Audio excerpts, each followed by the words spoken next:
আজ কিন্তু বেশ সকাল সকালই ঘুম ভেঙে গেছে। তো ঘুম ভেঙে বিছানা থেকে উঠে পড়লাম। আর মেয়ে এখনও ঘুমিয়ে আছে, মেয়েকে আর ডাকছি না, কারণ এখনও তো অনেকটাই সকাল আছে, সে কারণেই ওকে আর ডাকছি না। আমি উঠে ঠাকুর প্রণাম করে একদম বিছানা থেকে নেমে গুরু প্রণাম করে বেরিয়ে পড়লাম। বেরিয়ে এসে দেখি বেশ ভালো ঠান্ডা লাগছে। কাল সারা রাত ধরে জানো তো টিপ টিপ টিপ টিপ বৃষ্টি পড়েই চলেছিল। সকালের দিকটা এখনও ঝিরিঝিরিভাবে পড়ছে, সে কারণে হয়তো ঠান্ডাটা খুব বেশি লাগছে।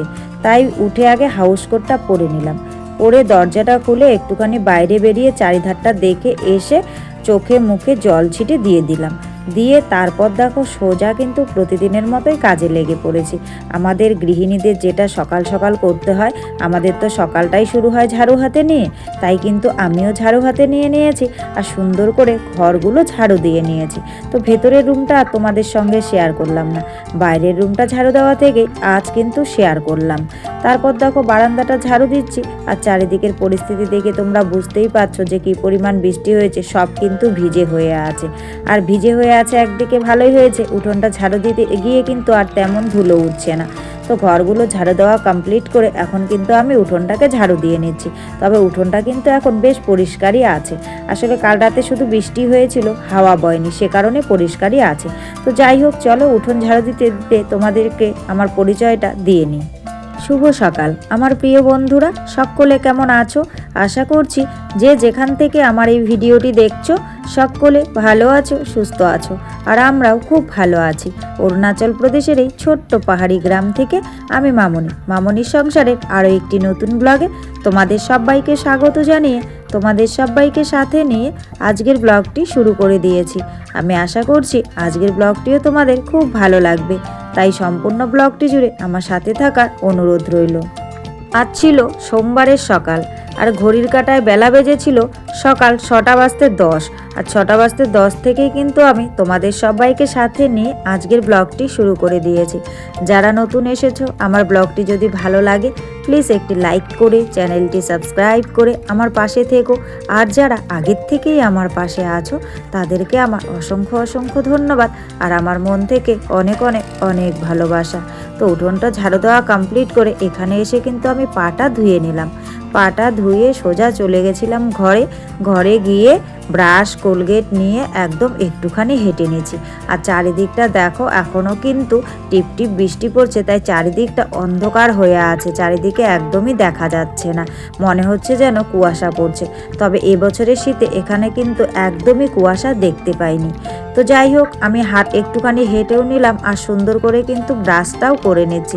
এক কাজে আমার দু কাজ হয়ে যাচ্ছে। হেঁটে হেঁটে ব্রাশটা করলে না বেশ ভালো লাগে, হাঁটাও হয়ে যায় ব্রাশটাও হয়ে যায়।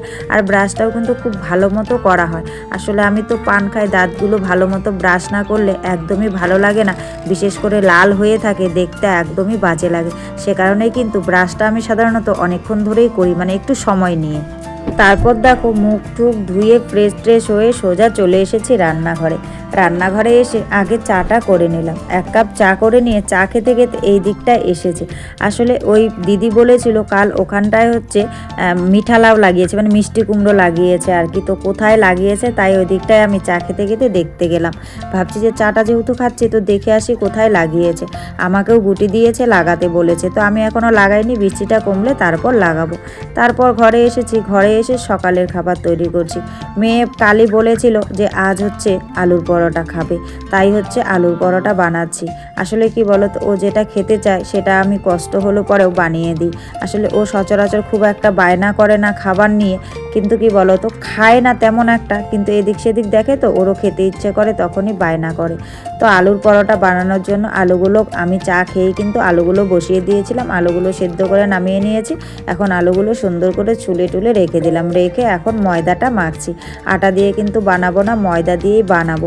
তো প্লাস্টিকে ময়দাটা রাখা ছিল, ময়দাটা আর ঢেলে রাখিনি, আটার সঙ্গে মিক্স করে রাখলে তো হয়ে যেত, কিন্তু আলাদা করেই রেখেছিলাম, তাই শুধু ময়দাটাই কিন্তু গুলে নিলাম সুন্দর করে। তো ময়দাটা মেখে নিয়ে এবার আমি আলুটা মেখে নিচ্ছি।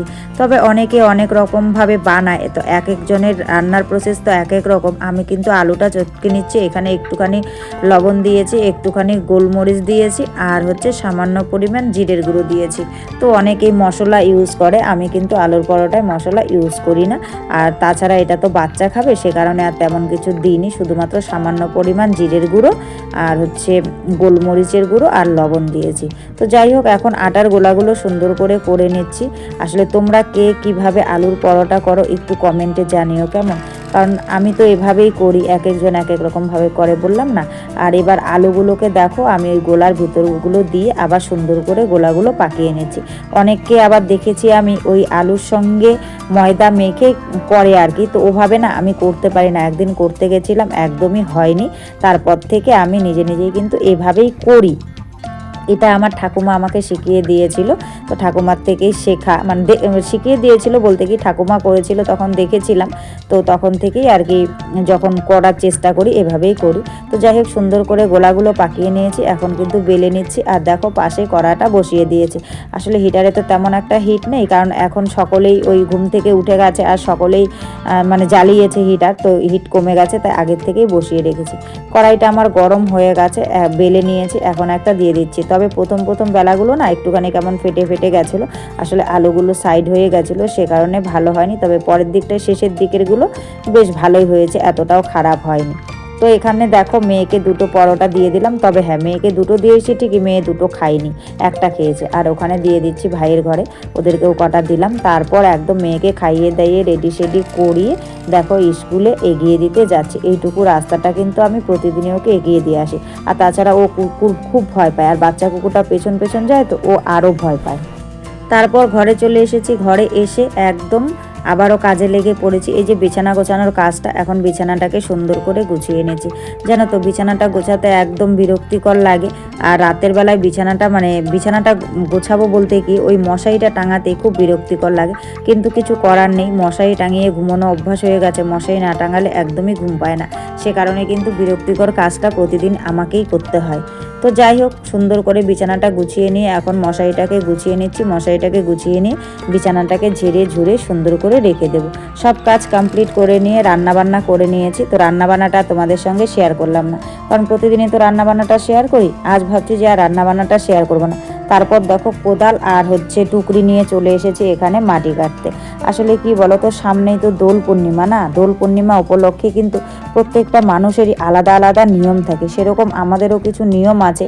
তো সেই নিয়ম অনুযায়ী কিন্তু বাইরে থাকি তো কি হয়েছে না, সেই কাজগুলো তো করতে হয়। তো সেগুলোই করার একটু চেষ্টা করছি, জানি না কতটা কি করতে পারবো। তবে চেষ্টাই তো সফলতার মূল চাবিকাঠি, তাই না? চেষ্টা করলে মানুষ কি না করতে পারে। তাই হচ্ছে ওখান থেকে টুকরি করে বেশ কিছু আমি মাটি নিয়ে এলাম। তো সম্পূর্ণ তো শেয়ার করা সম্ভব নয়। তো দেখো অনেকগুলো কিন্তু আমি মাটি নিয়ে এসেছি। তারপর এখানে যে এঁটেল মাটিগুলো আমি রেখেছিলাম, এঁটেল বলতে ওই লাল মাটিগুলো আর কি, আর এমনিতে তো সম্পূর্ণ মাটিটাই বালি, তো লাল মাটিগুলো ওখানে জড়ো করে রেখেছিলাম। ওগুলোকে কিন্তু কোদাল দিয়ে টেনে একখানে করে নিলাম, কারণ কি অনেকটাই মাটি লাগবে। এখানে বানাবো মেদি, অনেকেই অনেক কিছু বলে, তো আমাদের বাড়িতে শুনেছি এটা নাকি মেদি। দোল পূর্ণিমা উপলক্ষে মেদি বানাতে হয়, মেদিতে হচ্ছে রঙ্গোলি আর কি সাজাতে হয়। এটা আমাদের মধ্যে করে, সবার মধ্যেই করে, তবে এক একজনের এক এক রকম। আমাদের কিন্তু যতই তুলসী থান থাক, তুলসীতলা থাক, তবুও মানে আমি ছোট থেকে দেখে এসেছি যে মানে দোল পূর্ণিমার আগে এরকম করে সুন্দর করে মেদি বানিয়ে তারপর কিন্তু মানে রাধা কৃষ্ণের আর কি দোলযাত্রা হয়, তো হোলির রং টং লাগানো হয়। তো সেইভাবেই আমি চেষ্টা করছি তো একটুখানি মেদি বানাবো। আর তাছাড়া যে মেদিটা আমি আগে বানিয়েছিলাম তুলসী মঞ্চটা আর কি, সেটা তো আমার ভেঙে গেছে, ওই গাড়িতে এসে ভেঙে দিয়েছে, তারপর আর বানানো হয়নি। তুলসী গাছটা টিনে লাগিয়ে রেখেছিলাম, কিন্তু জানো তো দুঃখের বিষয় তুলসী গাছটা বাঁচেনি। আসলে তখন তো দিনটা খুব চড়া ছিল, প্রচণ্ড রোদ্দুর ছিল, কোনো বৃষ্টির দেখা ছিল না, তাই হয়তো তুলসী গাছটা মরে গেছে। তো ভাবছি এখন মেদিটা বানাবো, বানিয়ে দোল উৎসবটা পালন করব। পালন করার পর এখানে একটা তুলসী গাছ লাগিয়ে দেবো। আর এখন তুলসী চারা খুঁজেছিলাম চারিদিকে, কোথাও তুলসী চারা খুঁজে পেলাম না, জানো তো। আসলে ওই যে প্রচণ্ড রোদ্দুরের জন্য সব গাছগাছালিগুলো মরে গেছে, আবার নতুন চারা বেরোবে। তবে বৃষ্টি পড়েছে তো নতুন চারা বেরোবে, খুব বেশি সময় লাগবে না। তবে এখনও পর্যন্ত বের হয়নি, চারিদিকে খুঁজে এসেছি, একটাও চারা পাইনি। তবে দেখি কালকে আর একটু খুঁজবো। তবে কালকে তো পূর্ণিমা, মনে হয় না কালকে আর আনতে পারবো। তুলসী চারা ছাড়াই কিন্তু এভাবেই দোল উৎসব মানাতে হবে, কিছু করার নেই। যেখানে যেমন সেখানে তেমনই তো থাকতে হবে, তাই না বলো? তো যাই হোক বন্ধুরা, সব মিলিয়ে আমার এই আজকের ব্লগটা তোমাদের কেমন লেগেছে অবশ্যই কিন্তু তোমরা কমেন্ট করে জানাতে ভুলো না। আর হ্যাঁ, কার কার বাড়িতে এভাবে মেহেদি বানিয়ে দোল উৎসব পালন কর অবশ্যই কিন্তু তোমরা কমেন্টে জানিও।